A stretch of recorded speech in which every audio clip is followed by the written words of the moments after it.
देखिए, आज का पहला प्रश्न है, खरीदारी की सूची में 4 वस्तुओं की औसत लागत 1250 रुपया है। अगर एक और वस्तु उस सूची में जोड़ी जाए जिसका मूल्य 2000 रुपया है, तो अब उनकी नई औसत रुपए में क्या होगी?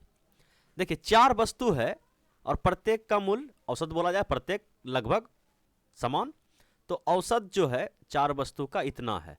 तो अगर हम कुल योग देखें तो इसको 4 से गुना करना पड़ेगा कि 4 वस्तु का जो कुल योग हो गया तो 12.5 दूना अढ़ाई, अढ़ाई दूना 5, 5000 रुपया। समझ पाए? और एक और वस्तु जिसका मूल्य की 2000 रुपया है। ठीक है, तो टोटल कितना हो गया?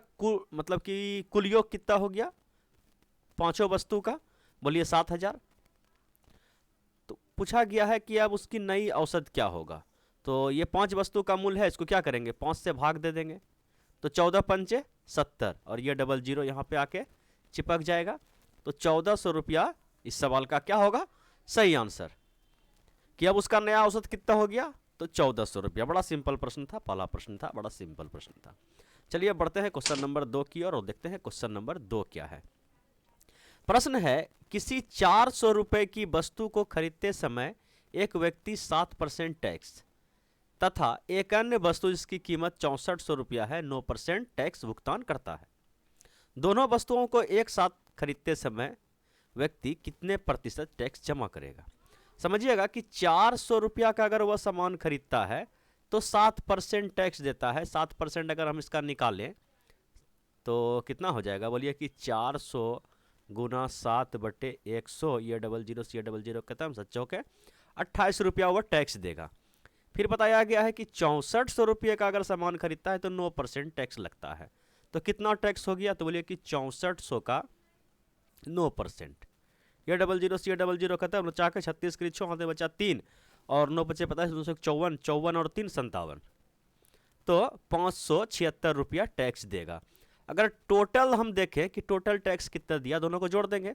6 6 12 13 14 के 4 हाथ में बचा 1, ये हो गया 8 8 10 के 0 हाथ में बचा 1 और ये हो गया 5 और 1 6। 604 रुपये का वह टैक्स देगा। कितना का सामान खरीदेगा? तो बोलिए कि 64 और 4 6800 का। 6800 रुपया का अगर वह सामान खरीदा तो इतना रुपया जो है वह टैक्स देगा। ठीक है, परसेंटेज टैक्स पूछा गया है कि दोनों वस्तुओं को एक साथ खरीदेगा, मतलब कि 6800 रुपया खरीदेगा तो कितना परसेंट टैक्स जमा करेगा? टैक्स तो इतना रुपया ही देगा, लेकिन परसेंटेज में पूछा गया है तो 100 में निकालना पड़ेगा कि इतना रुपया पे इतना रुपया टैक्स। तो 1 रुपया पे बोलिए कि 604 बटे 6800 रुपया टैक्स। 100 रुपया पे समझ पाए, 100 से गुना कर देंगे तो ऊपर का 2 नीचे का 2 कट गया।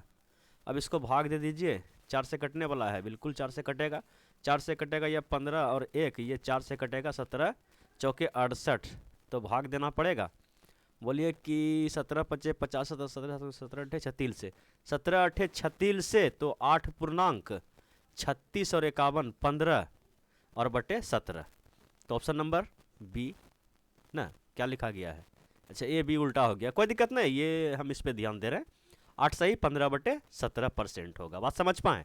बोले एकदम आसान था, थोड़ा सा हल्का, मतलब टाइप 1 क्वेश्चन नंबर 1 से थोड़ा सा लेवल बढ़ा है क्वेश्चन नंबर 2 में।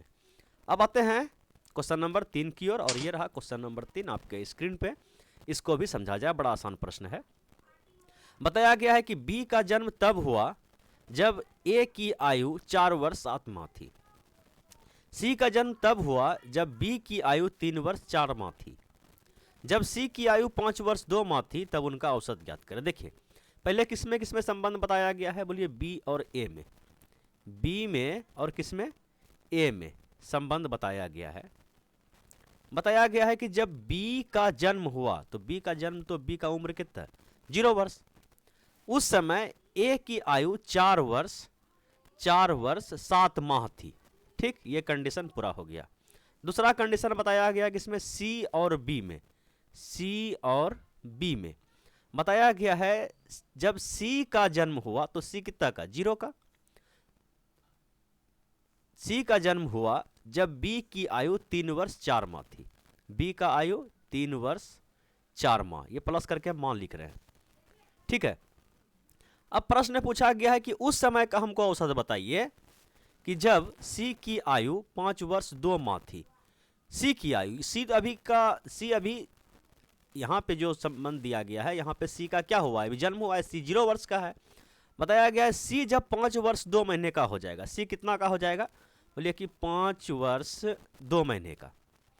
तो जब ये सी आपका 0 वर्ष का है तो ये 3 वर्ष 4 माह का है, तो 5 वर्ष 2 महीना के बाद तो ये भी 5 वर्ष 2 महीना बढ़ जाएगा। तो ये हो जाएगा, अगर 5 वर्ष 2 महीना इसको बढ़ा दें तो ये हो जाएगा आपका 8 वर्ष और 4 2 6 महीना। समझ पाए?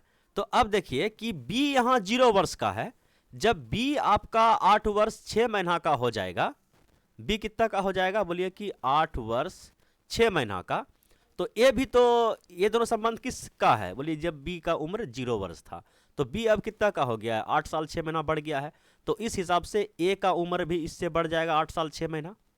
समझ पाए? अगर हम इसको जोड़ दें तो 8 4 12, अब 12 और 6 6 12, एक 13 महीना का 1 साल इधर हो जाएगा। तो कहने का मतलब 1 महीना इधर हो गया और 13 साल इधर हो गया। 8 4 12 और ये 6 6 12 और 1 13 महीना, 13 महीना का 1 साल को इधर कर दिए, एक इधर रख दिए प्लस में। बात समझ पाए? तो अब जो है तीनों को हम एक रेशियो में लाएं। ये हुआ ए का उम्र और ये बी, और बी तो समझ रहे हैं बराबर हो गया है, और सी का उम्र 5 साल 2 महीना है। जब सी का उम्र 5 साल 2 महीना है तो बी का उम्र इतना है और ए का उम्र इतना है। तो इस समय औसत पूछा गया, तीनों को जोड़ दीजिए। तो ए का कितना हो गया, बोलिए कि 13 वर्ष और 1 महीना। बी का उम्र कितना है, तो बोलिए कि 8 साल और 6 महीना। और एक इसका लिए हम, ए का लिए, बी का लिए, और सी का उम्र कितना, बोलिए कि 5 साल 2 महीना। सबको जोड़ दीजिए। 6 2 8 और 1 9 महीना इधर हो गया, और कितना हो गया, इधर हो गया 13 और 7 20, 21, 21 और 5 बोलिए कि 26, 21 और 5 26, 26 वर्ष 9 महीना है, 3 व्यक्ति का है कुल योग। तो औसत पूछा गया है, इसको 3 से भागा देंगे। समझ रहे हैं? इसको हम 3 से भागा देंगे तो ये अगर देखा जाए तो 8 तिया 24, 8 तिया 24, ये 2 बचा आपका, 2 बचा। इसका मतलब ये 2 किसको दिखा रहा है, 2 साल को दिखा रहा है। मतलब कि 12 दूना 24 महीना, 24 महीना और 9 महीना। समझ पाए? 24 महीना और 9 महीना, तो 24 36 3 33, 33 को अगर 3 से भागा देंगे तो ये 11 महीना के आसपास आएगा। तो 8 वर्ष 11 महीना क्या निकल जाएगा, औसत निकल जाएगा। बात समझ पाए? बोलिए एकदम समझ में आ गया।